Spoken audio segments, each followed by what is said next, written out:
It's time for Paleo Radio, only on Secular Media Network. You are now entering Paleo Radio.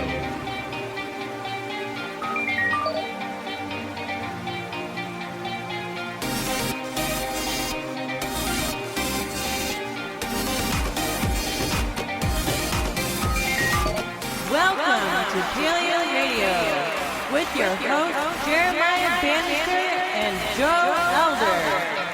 Hello, ladies and gentlemen. Once again, my name is Joe Elder. I'm Jeremiah Bannister, the Tower of Talk Radio Power. And we are Paleo Radio. Thank you guys for joining us once again.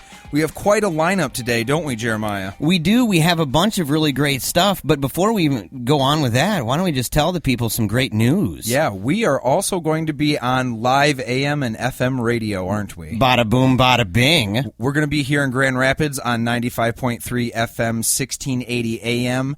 WPRR Public Reality Radio, and also on 88.3 FM, WPJC Pontiac, Illinois. Fantastic. Yeah, it's going to be good news. Hopefully the start of something pretty big. Spreading the love all over the place. We're going to be spreading love. We have things getting weird with reporters in San Bernardino when they busted into the house of suspected terrorists. Yeah, hashtag Muslim apartment. Really weird. The second topic we're going to be talking about is what's up with this whole Bernie Sanders revolution? Yeah, and what's appealing about him. That is going to be a fun one. Also, yes, God can fix this, an article out of Guess Where? The Blaze. Yeah, Matt Walsh. This is a Matt Walsh special again. We've talked about Matt Walsh before, and we pled with him. Yeah. We said, listen, we talked about you. Give it a try. Give it an old whack and see how you feel about it. We never heard back from him. Maybe we'll hear from him on this. And we're going to finish strong with the redheaded man, Donald Trump. The first topic, though, right here, reporters entered the home of the San Bernardino shooting suspects and things got weird. This is over at Vice News. Begins by saying this. 2 major cable news networks entered an apartment Friday in which the suspects of San Bernardino shooting apparently resided and broadcast themselves rummaging through items ranging from personal identification to baby clothes, prompting a flood of indignation on social media. Reporters from MSNBC and CNN reportedly forced their way into Syed Rizwan Farouk and Tashfeen Malik's home and began rifling through the suspects' personal belongings, holding up documents to the camera, including family photos, a social security card, and an expired driver's license belonging to Farouk's mother, who is not a suspect in the shooting case. Yeah, so they just busted in there, started throwing everything in front of the camera. It was the craziest thing, because I was actually over at the Kroc Center here in Grand Rapids working out with my wife, and I'm watching the news, and I'm flipping through, because, you're on the treadmill or whatever, and you got different channels. So I was like, what's on Fox News? What's on CNN? What's on MSNBC? And it was weird, because Fox News, it was just them sitting at the couch, talking to each other. Doing their Fox and Friends thing. Doing their thing. But if you go over to MSNBC and CNN, boy, they were in the thick of it, and it was crazy. There were so many people inside of this house, and all of the reporters with their cameras and video cameras and stuff are kind of weaving in and out of each other. And at one point, somebody said, literally, one of the anchors said, I think there's a lady with a dog walking in there. And it was just a lady. It was just somebody from the street that said, oh, this is neat. There's a bunch of people inside this house. I'm just going to poke my head in. Just going to poke my head in there. Wow. And it gets weirder. But the thing is, it didn't go unnoticed, right? I mean, obviously, there was people that took to social media. It says in the Vice article, not long after the streams were broadcast, many people, including members of the media, took to Twitter and Facebook to call out the news organizations for the lack of ethics and potential violation of the scene of an active crime investigation, which rightly so. Well, but here's the thing. These details, and this is part of the problem. We'll get to this, but part of the problem is that because it's live, and because it's 24/7 and they're always their ambition is to be first on the scene, first to get the story. They were all over the place in here, and some of them were pretty aggressive. I mean, MSNBC was really aggressive. In fact, it went so far as to claim that they had an exclusive. And this was hilarious to say an exclusive when the building is filled with a whole bunch of different reporters, all with cameras. Boxing them out. and they were like, excuse me, sir. I remember watching one of the reporters. It was hilarious. I think it was the guy over at MSNBC. He walked into the bathroom or one of these rooms where there was a big stack of pictures. And there was a guy, a photographer, a photojournalist, taking a bunch of shots of these pictures, and he literally, positioned him and maneuvered him out of the way, and you could see the guy's face kind of like, really, guy? Yeah, he just slid on in there. So they brought the camera over. I'm watching this thing, and bring the camera over, and they start just flipping through pictures and saying, this is the picture, the first picture of this woman. And then he goes, well, I don't want to say that. It could be. Yeah, and I'm like, we don't you know, but we're going to said- show you anyway, right? You already said it. And he literally goes through a whole bunch of family pictures, just showing one after another, after another, after another, after another. And then they show a driver's license. They show... Which has dude has an address on it. Yes. Oh, man, that's terrifying. Yeah. There's also another man involved in this, Doyle Miller, right, who's the landlord, and arguably let the people in and or fought to have them stay out and was pushed in. He's kind of told two different stories. Oh, he's told, like 2 or 3. 2 or 3 or 4, he's whatever, however many. He's a guy, all of them, listen, and this is where it gets weird. All of them, all the press says, hey, he let us in. He's the landlord, and according to them, the police and everybody, they were done investigating. It was 24 hours after they entered the building. As far as I know, there was no tape around the house. That was a little strange. No tape over the door saying don't enter, nothing like that. It was like they went in, and 24 hours later, that's it. It's done. They left pieces of paper that said what they took, okay, which is that's standard. Yeah. Okay? But the Doyle Miller supposedly opened up the door for him and let them all in, and later said, well, I didn't really let anybody in. And then he said, well, maybe I let only a few people. And then now the narrative is there's a good possibility that Inside Edition paid him $1,000 to open up the doors. That door. And then once Inside Edition and others got in, everybody else just kind of went with them. Right, and so he's like, "Well, I didn't let everybody in. I mean, they didn't pay me $1,000 each." Yeah, I didn't bounce the door. It just happened once. It was the craziest thing in the world to see this. I thought it was kind of weird, though, that no tape around the house. Well, it says also in the article, there's a politics writer, Greg Sargent, who had tweeted that the FBI's LA bureau had told him that the home was no longer under an active investigation, saying that our search is over. We released the scene yesterday. So it's highly likely that the FBI had already swept the place, taken laptops, cell phones, these things they were concerned with. But at the same time, that has nothing to do with having other people in the news just barge into the home to grab personal items and put them up against the camera. I mean, with addresses and names of relatives and pictures and such. That's just mind-blowing. Yeah, do you think it has to do with the fact that in the media, the whole game is you're way better off being wrong and being first than being right and being second or third? And that's tragic. I started thinking about this back in journalism school, Joe, and when we were talking about media theory and we're talking about media ethics and things like that, I really started to wonder just how important it was to be the first on the scene and to say we're the first people to get this story, because I said it's the difference between getting a story and getting a story right. And if the idea of journalism is to tell the story, then it's to tell the story rightly. And that seems to be the ethical approach to it, but in a commercialized culture where the idea is to be the first one to get it, that's so important. The idea of saying we're first and we're wrong, it's okay, we can edit and change it as we go, but at least we can say we were the first ones to say something. I just don't see the value in that. And especially I don't see it as a crowning achievement by any means or measure in the field of journalism. Yeah, we've looked at this before and we've talked about this in the past, but the minute that the news decided they were going to convert themselves out of being a show or a company that runs in the red and they're going to try to run in the black, they're going to try to actually make themselves some money, it became a race. And that's when it became an event that we all had to see or had to be a part of, where it was news clips get reduced, stories get reduced down to the bare facts of it. It's about processing the information in a quick way and getting people to be exposed to so much. And that produces this idea that being first is only what matters, because whatever gets into people's head first technically is what people are taking on as truth in a way. And politically, that is true. The people that get there first have the images that you remember, and whether they're right or wrong, they still tell the story in a way that people end up writing about and backing up. It's just kind of a product of the system of the race, and we're always going to do this for a financial gain. And that's why the idea of them being first and framing the story, that's why it's so important to have your facts straight. That's why it's important to be a little bit calm, A little bit like, I don't know, maybe the exact opposite of what everybody saw inside of hashtag Muslim apartment. I mean, seriously, it would be the opposite of that to say, you know what, you can be first on the scene, you can be the first one to say this is what the news is, this is what it's all about, but if you're wrong about it, then you have done, in some cases, irreparable harm. In a lot of cases. In a lot of cases. And listen to the way that MSNBC and CNN, the statements that they released later in the day, listen to how they describe their own actions and tell me how sincere this apology actually is. MSNBC issued a statement Friday afternoon apologizing in part for its broadcast, and here's the quote. Quote, although MSNBC was not the first crew to enter the home, we did have the first live shots from inside.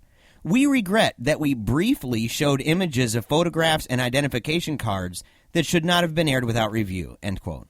So they began by saying, although we weren't first, so it's kind of like this reluctant admission, we did have the first live shot from inside, so they're still playing that game right out of the gate.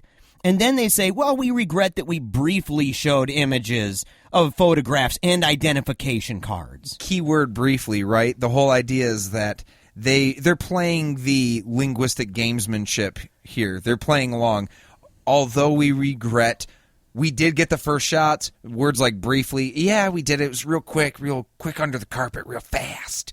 You didn't even see it. No biggie. But the big thing to remember was we're first on the scene. Sorry about what we showed you, but we were there first. And that's really, I mean, it's the gist of it. But at the end game, just like you said, it affects people's real lives. The woman who had her picture put up, for her ID, she's not even a suspect. Not even a suspect. She's a relative. I mean, think about being responsible for all of your relatives. Sit down and put it in your head, folks. That's not a good thing. Unbelievable. You know, we're running out of time, and I just wanted to just throw this out there real quickly. NPR, all things considered, they were talking about it and talking about how practically irresistible it would be for journalists to have that opportunity and not use it. And they were saying it's easy for a radio reporter to criticize. You know, radio reporters don't broadcast live images, and, you know, they're not this 24/7 live thing. And there's a point to that statement, though. Like, yes, you're right. That's actually a bad thing, maybe. Yeah, maybe we should call for the death of the 24/7 live. Look at what John Oliver, here's a man who takes these topics, he gets into them in depth, it's of value to people, and there's a huge audience that's waiting to have more information given to them than just the quick sound bites. We'll be back right after this to talk about what's going on with old Bernie Sanders right here on Paleo Radio. Love Paleo Radio? Join the club. Support our work by visiting patreon.com/Paleo Radio today.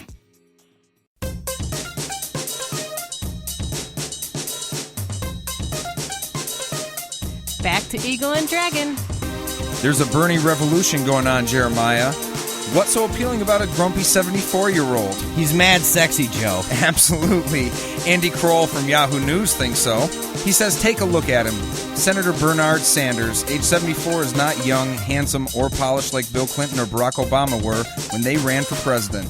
He doesn't care much for working the rope lines or rah-rah chants. The closest thing he has to an official slogan is the legally required fine print on his website and campaign lit, Paid for by Bernie, 2016, not the billionaires. Not the billionaires. So that's an appeal, right? He's obviously an anti-establishment. We don't go for the billionaires type of fella. And he's got an appeal to that group, and it seems like it's the year for the outsiders. It's absolutely a year for the outsiders. And we're going to get onto that later in our other topics as well.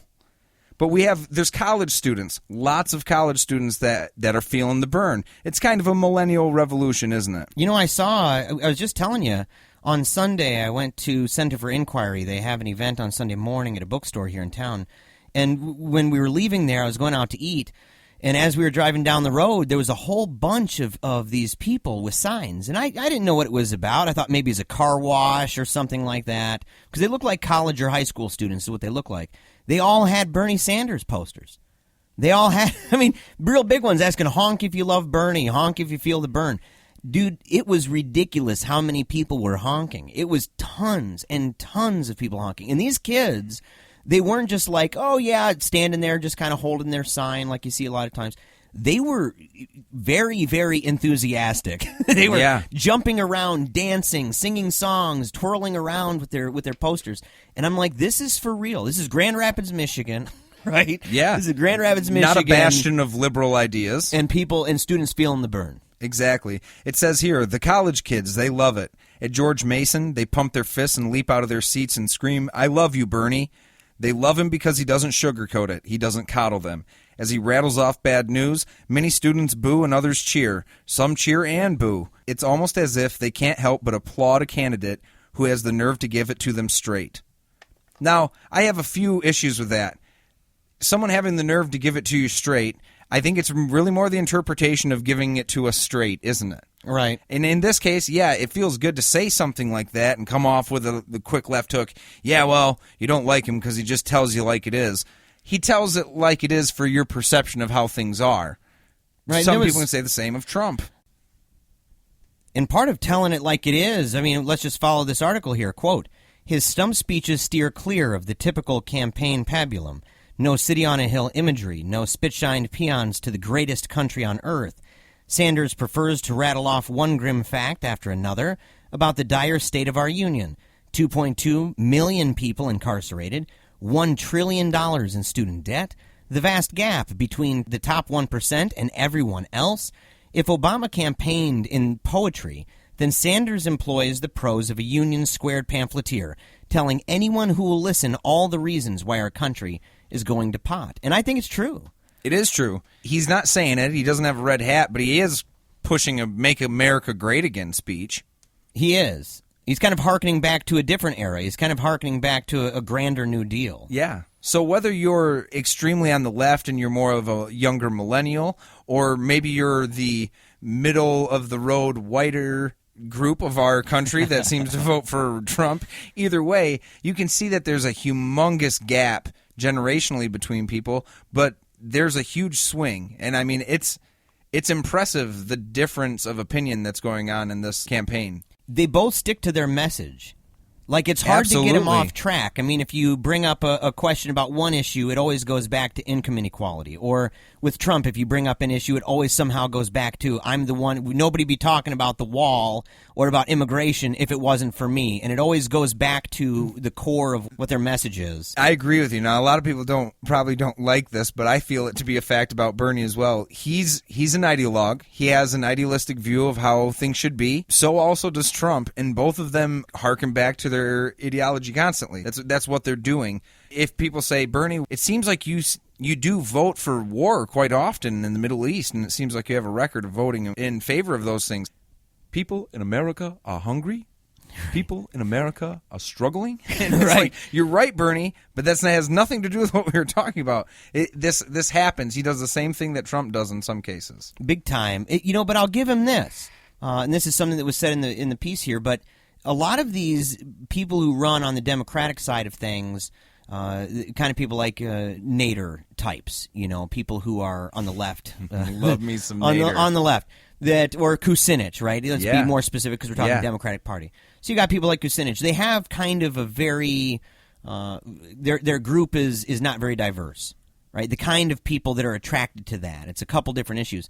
But if you look at Sanders' campaign, he has a really diverse crowd of people. And not just diverse, but large crowds. I mean, look, you've got, what was it, altogether 20,000 in Boston, 10,000 in Madison, 27,000 people in Los Angeles, California. And they don't even do reception halls anymore. I was just reading this. They don't do reception halls. They focus on arenas. Yeah. There is no more reception hall theater-based Bernie Sanders event. And if people, this is an old name, but it's one that's worth bringing up. And don't think about it just politically and where these people are in the position, but think about how the crowd and how the voters and constituents of other people have moved around. When Ron Paul was running the last 4 years, he was collecting a fervor of getting 10,000 people to watch him at UCLA. They wanted to hear him speak. And that's before we even got to this point. I'm not surprised at all that Trump is having the success he's having on the right and Bernie's having the success he's having on the left, because ultimately everybody is growing wise to the middle-of-the-road politicians and the stagnation that they're seeing right now. That's something that people view when they see a Jeb Bush, when they see a Hillary Clinton. They see, oh, you're center line. You are lukewarm milk. Thanks, but no thanks. I think it's predictable. And both sides want to go to some other place other than now, And right? fast. That now is and fast and very quickly, very rapidly. They're tired of the ho-humming. They're tired of the wish-washy politicians, the rhinos and the establishment Democrats and the like. But look at some of these numbers, and I'm just going to quote this here. Quote, in a span of months, Sanders erased Clinton's double-digit lead in polls conducted of Iowa and New Hampshire voters. He announced in October that his campaign had raised $26 million in the previous 3 days, just shy of Clinton, despite running a vastly leaner campaign and relying almost entirely on small-dollar donors. Several weeks later, Sanders told supporters that he'd received contributions from 750,000 individuals, a figure surpassing Barack Obama's tally at the same point in his historic first presidential bid. And Sanders had gotten there more or less organically. For the first 5 months of his campaign, Sanders didn't air a single TV ad. Clinton's campaign had aired more than 4,800 television ads through early October. Yeah, That's staggering. Oh, it's huge numbers, huge numbers, and that's why he's a real candidate. So is DT, but it's not to say that these people, they have two completely and utterly different views of where America should go. That's a fact. But I guess the question is, or the fact of it is, most people must not believe that America's doing very well right now. Oh, well, yeah. A general assumption. So do people not believe Obama's job numbers? Do people not believe the Fed talking about getting rid of the interest rates and lowering them down because the economy's doing better? What was the poll? Maybe I'm remembering this wrongly, but wasn't there a poll a couple years ago that discovered that more Americans would have preferred to stay with King George than deal with the Congress that we that we have? That's what they're saying. Something really crazy like that, you know. I mean, but seriously, I mean, look at the approval ratings numbers for the president, for the Senate, for the Congress, or for the House. Look at any of them, and look at how dismal. I mean, we've been talking single digits at times. I mean, it's bad. Cockroaches have had a higher approval rating. People have been more tolerable of cockroaches than they've been of our Congress at some point. They created this machine by stagnation, if anything else. Whether it's one party or the other, it does take two to tango, and one way or another, things don't get done with the status quo people that we're getting in there. They're not addressing the issues that their constituency is continuously bringing up to them. And eventually you're going to have somebody come from a farther position than you and gain support, because at least you know if they half-ass it, they're still going to do more than a person in the middle is going to do. They certainly will. If Bernie Sanders did a third of what he wants to do, he'd be doing much more than any of the most moderate Democrats. Oh, it'd be dramatic. Dramatic. It'd be dramatic. Same thing with Trump. Yeah. If he did even a third of the things he was talking about. Listen, if the first 100 days in office reflected what he's made central to his campaign, it would be dramatic, right? Same thing with Sanders. It'd be dramatic. Obviously dramatic in a different way. Yes. Dramatic in a different way. I think one might lend itself more to a race war than the other. But either which way you go, you've got outsiders that are promising big things. And that's part of the appeal. One of the students, I think, that was interviewed in this was saying, that he's showing people that you can dream bigger than what you may have been led to believe. That you could hope more for and not just hope in this lofty kind of like maybe when I die and when my kids and their kids and their kids and their kids get older, maybe then we'll be somewhere close to it. But to say, you know what, you can actually dream that you can do it now. Yeah, you can. Yeah, and that you can fight with everything you've got to try to make this a reality, not just for your grandchildren or your children, but also for you in real time. You had mentioned, too, that Bernie, he addresses and he basically kind of resonates with other groups. It says here, from George McGovern to Ted Kennedy to Bill Bradley and Howard Dean, none of them had much appeal beyond the well-educated, affluent demographic. What's fueled Sanders' rise and carried him past the point of vanity is that he's resonated with other voting blocs. While white working-class voters like him for his vocal opposition to the Trans-Pacific Partnership, retirees perk up when they hear that he defends Social Security and Medicare while denouncing pharmaceutical companies and the price of prescription drugs. Students take note of what he says about affordable education. Right. So yeah, school debt, public college education. I mean, he's proposing that. He's running on an economic platform that's saying the quality of our system is sick economically, and it's obvious.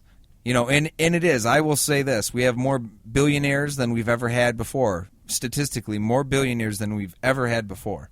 If trickle-down economics worked, we'd be drowning in jobs. They'd be all over the place.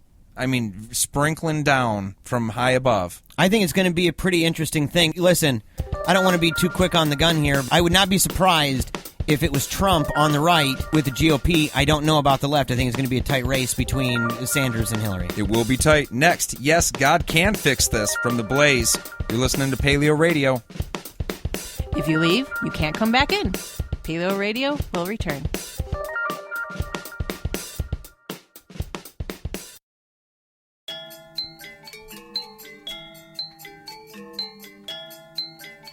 Now back to Joe and Jeremiah.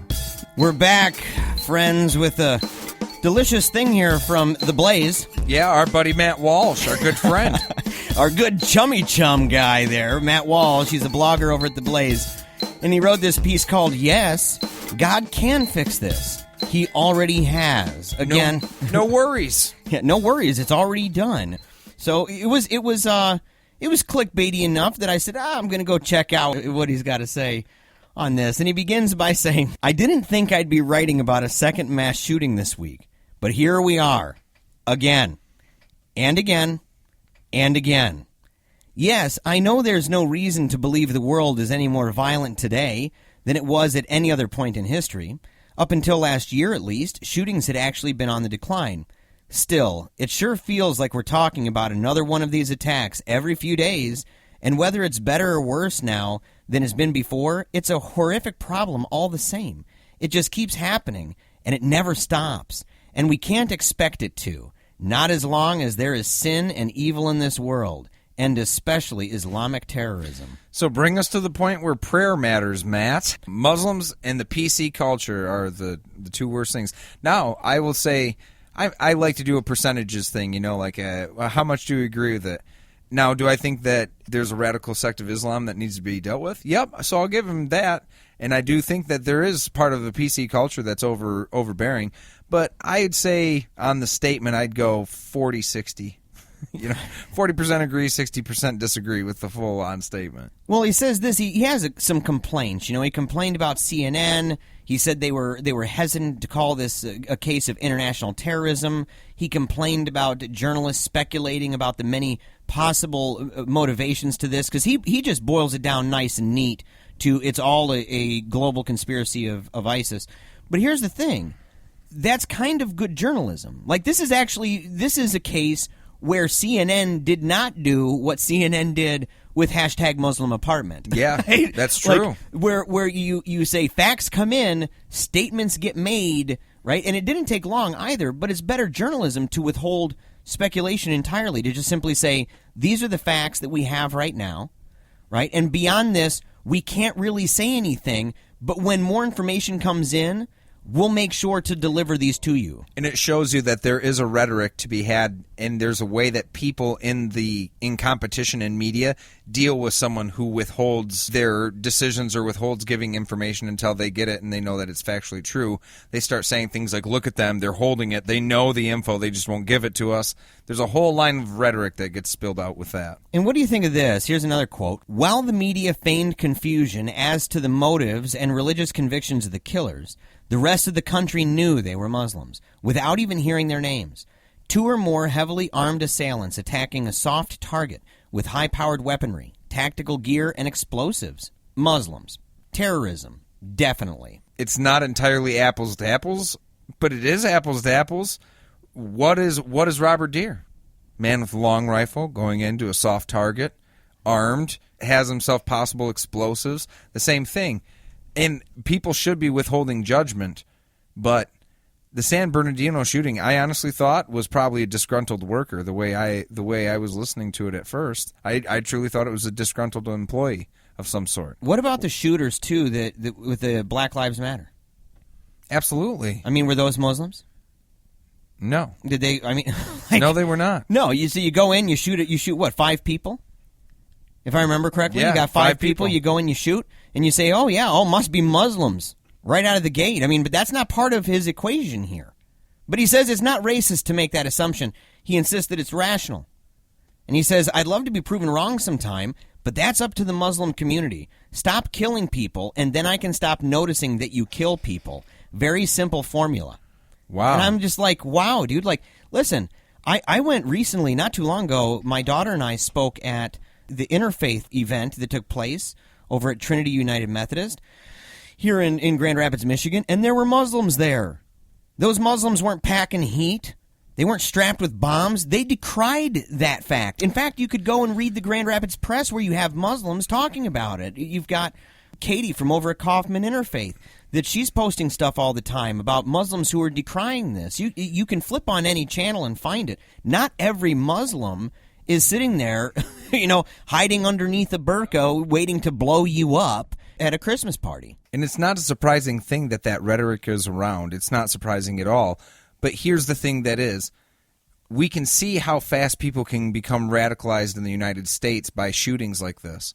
But for some reason, we can't see why people can become radicalized for having drone strikes happen over their head in other countries, which is the predominant reason why there's fervor behind a group like ISIS. Because there's fear in the sky. There's terror in the sky. You've got, what was it? I forget who I was talking to. They saw a documentary where it was talking to people in Syria and I think maybe Pakistan and other places where they were talking about drones and saying the kind of fear that you live with when every day you're seeing drones go overhead. Every single day. And the kind of fear that really just instills within your culture as a whole that's expressed through your religious narrative, especially one that has an apocalyptic aspect like Islam does, to say, hey, man, this is literally fuel for the fodder. You had people there that were saying things like, I'm praying for days that are gray, skies that are gray, because it's the only time that the drones don't fly. Right. I mean, that's literally removing something that we physically think of as a symbol of freedom, blue, beautiful skies, making it a scary thing to experience. The only point is, I'm not trying to justify what happens over there, but to say it's to be noted how irrational people can be and how quickly people can jump to conclusions. And dialogue is how you fix this. You don't jump into grabbing more guns and getting more locks. It's dialogue and open debate that calms these waters in a way that guns and bullets just simply is not going to do. And we're critical of Islam. I mean, I don't think anybody can say, oh, these guys, go back and listen to the shows, right? You can find us on Spreaker and at paleoradio.secularmediagroup.com. You can go through. We've talked about Islam a whole bunch. But for all of our criticisms, we can also recognize the fact that when you flip on a TV, you're at no loss for Muslim pundits in popular American culture who decry this kind of stuff. Absolutely. Who say, oh, no, we are American. We don't believe in this at all. There's a reason why Trump was wrong about thousands and thousands in New Jersey jumping up and down in the streets. You couldn't find thousands and thousands jumping up and down in the streets during 9/11 when 9/11 happened. You couldn't find that many people if you took the whole country. No. And you could find more people. You could find more Muslims. Let me say this. I'm throwing a bone here. You could find more Muslims on TV condemning the acts like that than you would find anywhere, TV or anywhere else in the United States saying that that's great. I totally agree with that. But do you think Walsh has a point here? He said something. I'll quote him. He says, this is where political correctness leads. In fact, it's even worse. In this case, political correctness may have just indirectly killed 14 people. Reports are now surfacing that people in the neighborhood noticed suspicious activity in the weeks leading up to the attack, but chose not to call the police because they didn't want to be guilty of racial profiling. Well, I think that can be an outcome of living in a society where you choose to give people the benefit of the doubt. And I'll be honest, when people talk about freedom and they talk about America and they give you the rah-rah speech, they always talk about how that's dangerous. It's dangerous to be free. You're right. It's dangerous to give people the benefit of the doubt. It's totally worth doing, but it is a danger. There's inherent dangers to it. You have to be more brave to have love than you have to be brave to hide and be in fear. Should everybody be looking around for suspicious activity with people that look like Muslims now because of that? That's the total opposite of what Matt Walsh is saying. Right. I think there's a lot of people in the middle. Do you think the New York Daily News is guilty of prayer shaming? I mean, this is where it No. all came from. They published the front page of their paper. It's the fifth most read newspaper in the country, if I remember correctly. And the front of it said, God isn't going to fix this. Or is it God isn't going to fix this? God isn't going to fix this. Right, God isn't going to fix this. And it had a number of politicians that are very known for their pro-gun stance that went out and tweeted when this happened in San Bernardino that they said, everybody pray. Yeah. I don't think they were wrong in doing it.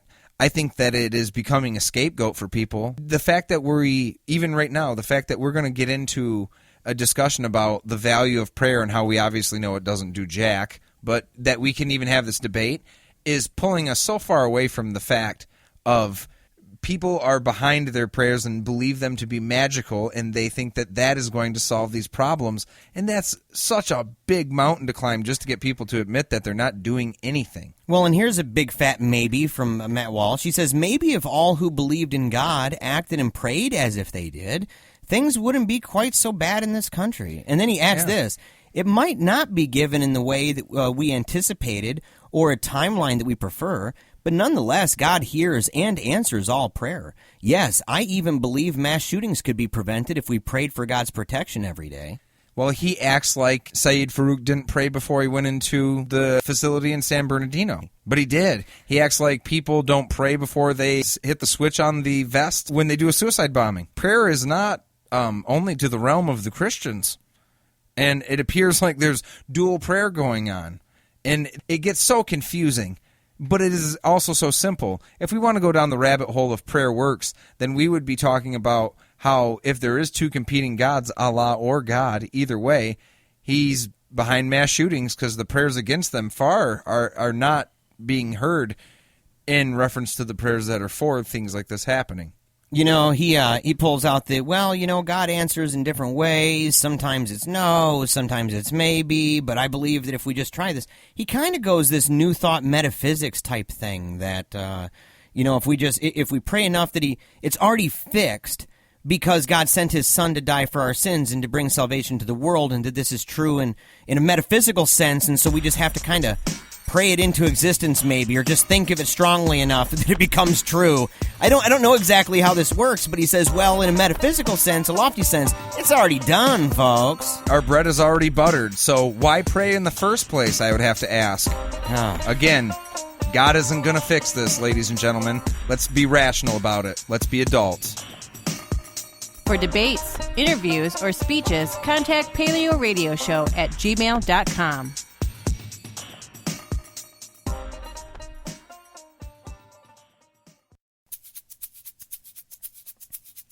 You love to hate 'em, you hate to love 'em. You just can't get enough of 'em, you sick freaks. Paleo Radio's on the air.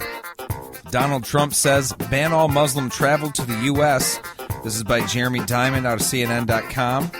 Republican presidential frontrunner Donald Trump called Monday for banning all Muslims from entering the United States.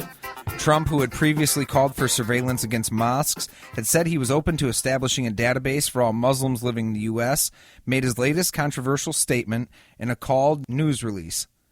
His message comes in the wake of a deadly mass shooting in San Bernardino, California, by suspected ISIS sympathizers, and the day after President Barack Obama asked the country not to turn against one another out of fear. Yeah, it was said on Fox and Friends. Dude, every time I turn on Fox and Friends, there's always some crazy nonsense coming out of that. Oh, yeah. Every time. And I've heard people liken Trump saying ban all Muslims to what Jimmy Carter did, and there's those issues going on in Iran. And that's different because we're talking about nationalities here, not banning an entire religion. Yeah, you're talking about an entire religion. And it's one thing, if you say, well, where do you hail from? And having documentation to say that and being able to confirm that, in fact, they do hail from a certain country, and saying, what religion are you? What religion am I today? Yeah. Seriously, how do you verify that? What kind of protocol is he going to rely on in order to verify whether or not they're Muslims? And Larry Wilmore on the Tonightly Show, right? He was talking about this, and he said, people in ISIS, they're willing to cut people's heads off, they're willing to stone people, throw people off buildings, but they'd never lie. They're willing, right? They'd never lie and say, no, I'm not Muslim. If that's the vetting process, they're talking about worried about refugees in the vetting process, is be like, look me in the eye, look me right in the eye. Are you a Muslim? You're not. All right. All right, you're Head good. on in there, bud. You're fine. You're good. Like, come on now. Yeah, he went further. He said this on Fox and Friends. He said, I'd knock the hell out of ISIS. I would hit them so hard. I mean, that's so Trump-esque. So you know, huge. so huge. When you get, he said, when you get these terrorists, you have to take out their families. They care about their lives. Don't kid yourself. When they say they don't care about their lives, you have to take out their families. And that's how you stop terrorism, folks. Just shoot mom and dad.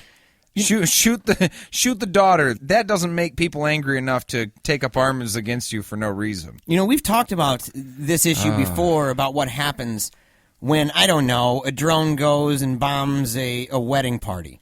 Yeah. And the kind hypothetically, of, though, right? Hypothetically, You're not saying right? this happened. Oh, of course not. Yeah. It never hypothetically, drones bombed a wedding. You know, but you got, drones bombing weddings, accidentally bombing facilities that are otherwise sensitive with civilians in them. And you say, well, what happens? Oh, this is just wild to think about.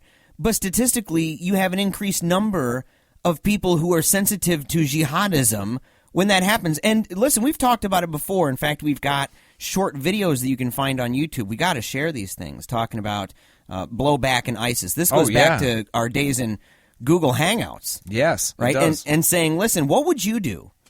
And I mean this to anyone listening right now. What would you do if a foreign power that you weren't too happy with already, and that a lot of your friends seem to have a narrative about, that they're out to get you and everything else, and you're kind of on the fence? I don't think so. I mean, I see them, but then all of a sudden, all your family members get bombed. Or your family members get held hostage. However Trump plans to play this thing out, would you be more kind of open to hearing out the terrorists, or would you not be more open to the ideas? Exactly. Well, it's just like we talked about in the last segment. We can believe how fervent everyone has gotten about the shootings in San Bernardino and how fast people can become radicalized here. But why can't we assume that to be what happens when we drone strike in the Middle East? Radicalism can come from there. Trump can say, well, we have to go after the family members of these terrorists. These families are typically very large. We're talking about a society that's not like 2.5 kids per family. Mm-hmm. It's not a Western society. They have a lot of kids. And so what if you're one of the other kids, right? One of those who's not involved with terrorism, but you've got a brother who's kind of really radical about this, but your parents aren't, and you're not, and all of a sudden the country that your brother is saying is really dangerous goes ahead and bombs or tortures or anything to do with the parents. You're now all of a sudden going to think your brother's not Looney Tunes. Or the person running for president or running to lead that foreign nation says things like, you got to take out their families. The thing about Trump in bringing up the ban on Muslims is when we get to the next Republican debate, when we get there, we're going to have a party that claims they know everything there is to know about the Constitution and they want to restore it, trying to articulate why religion can't be banned from outside the country. Are you this religion? Yes, no, can't come in. I mean, the talk about First Amendment, they have no concept. Spectacle. There's just no concept. It's going to be a spectacle. You know, and Trump, he released a video about Obama and ISIS on his Instagram. You know, he was taking selfies. Obama taking selfies with BuzzFeed, and that was kind of put right next to ISIS training camps. You know, the bombing in Paris, Russian airliner, and all that. So he's out there. He's propagating this idea that we need to definitely put the old hamper down on any Muslims coming in. I don't know how they're going to do this.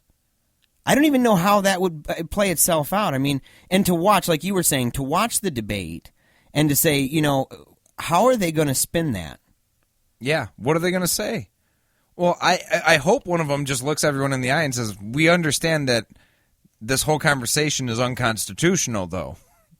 Right? This whole idea of we can ban people's entry into the country based on religion or having freedom of religion. John Kasich will. Hopefully. And John Kasich, I don't think he's that bad of a guy. Well, he's making videos right now. He's got ads out. He's kind of broken ranks, and he's been making videos against Donald Trump, talking about how dangerous Donald Trump is. Yeah, which I share those sentiments. I really do. I think he's a dangerous person, especially because of what he runs on. The man runs on being divisive. He's not when people say, well, he keeps the conversation going, he brings up these different topics, what has he brought up that people weren't already talking about? Donald Trump's not a think tank. He's not a think tank. He's not coming up with new and innovative ideas for people. He's kind of blathering about, and other people are making the solutions, but he's never part of the solution to a problem. He's the generator of the problems in most cases. I see him as being very dangerous because it's kind of a who's next mentality. First it was the Mexicans, now we're looking at Islam, now we're looking at no Muslims at all coming into the country.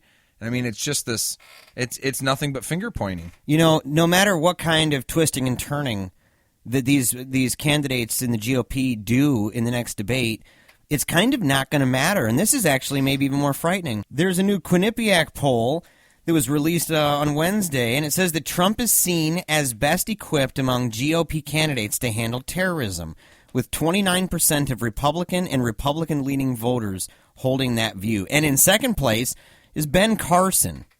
Benny C. So, good old Benny C. But honestly, it would seem then that no matter the writhing and the twisting and the turning and everything that has to go on in the minds of these individuals up on the stage when trying to justify their case here, it doesn't seem to matter because a large number of the people that they have to convince are already convinced that not only is Trump the best equipped to deal with it, but that, well, if it's not Trump, it's all Ben Carson. It's all anybody who's not a politician. It's all anybody who's not a politician and doesn't understand the system that they want. This is a product of valuing people's ignorant opinions with factual evidence and saying that these things hold equal weight. Fox News has been doing it for years, and look at the viewer and the voter that they've created. Like Franken voters. These people that won't even vote for political parties or won't even vote for someone who understands the political system. Donald Trump understands media.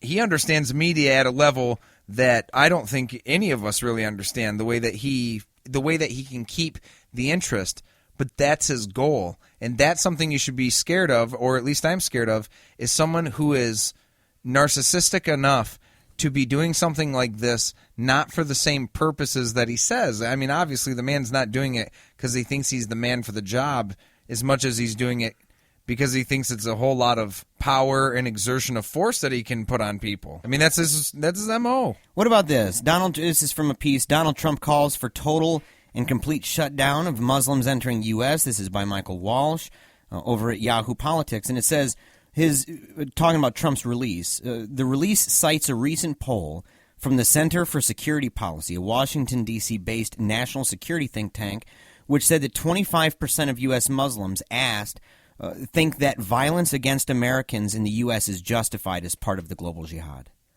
Yeah, 25, that's 1 in 4. 1 in 4. I don't know how far to take that, though. And I don't know everything about Center for Security Policy. I mean, it's a think tank, you know. This is the thing, and I'm not saying, it's not to say that these things are valid in the point that they're both acceptable, but do you think that during times of distress like 9/11 that 1 out of 4 people, because they had such a reality of this death around them, that 1 out of 4 Americans would have been okay with bombing Middle Eastern countries at the time if they were polled? Or what about and I listen, I hate kind of bringing this up, but you have to bring this up. How many pro-life people? I'd be interested to know a poll done in light of the videos that were put out, the activist videos having to do with Center for Medical Progress, what the views are about killing people in abortion clinics or killing people at Planned Parenthood. I mean, you saw it. It has to say something when, after that happens, hardly any conservative pundit is out there decrying it. And it seems like none of the presidential candidates were really decrying it. In fact, you've got people like old Feurenstein, Joshua Feurenstein, saying that we need to, defending it and saying it's time that we make these abortion doctors hide and run for their lives. Oh, yeah. But he can't be part of the pro-life movement anymore. Now we're into the no true Scotsman argument like we always get into. He's not a real pro-life guy. He's not a real Christian. Those thoughts aren't what real Christians think, or those thoughts aren't what real pro-lifers think. And does Obama not have a point here? I mean, listen, quote, ISIL does not speak for Islam. They're thugs and killers, part of a cult of death, and they account for a tiny fraction of more than 1 billion Muslims around the world, including millions of patriotic Muslim Americans who reject their hateful ideology. I believe in that, but I also believe that part of our responsibility in these things is saying that just like Planned Parenthood or pro-lifers, they have to take into accountability the people that act on their behalf or say they act on their behalf. They need to address that. Same with Islam and what's going on in ISIS, same with Christianity and what's going on with domestic terrorism. It's the same exact issues that we're running into over and over again. Be accountable for your sect. I'll tell you another issue that we keep running into, Joe. It's the end of the show. It always ends too fast. It ended really fast this time. We want to thank every single one of you who listen, not only on Spreaker, not only on iTunes, but also on WPRR in Grand Rapids, Michigan. Yeah, thank you guys very much. Don't forget to follow us on Twitter and like us on Facebook at facebook.com/Paleo Radio. All right, everybody. Thank you so much. Have a great night. We'll see you next week. You've been listening to Paleo Radio exclusively with Secular Media Group.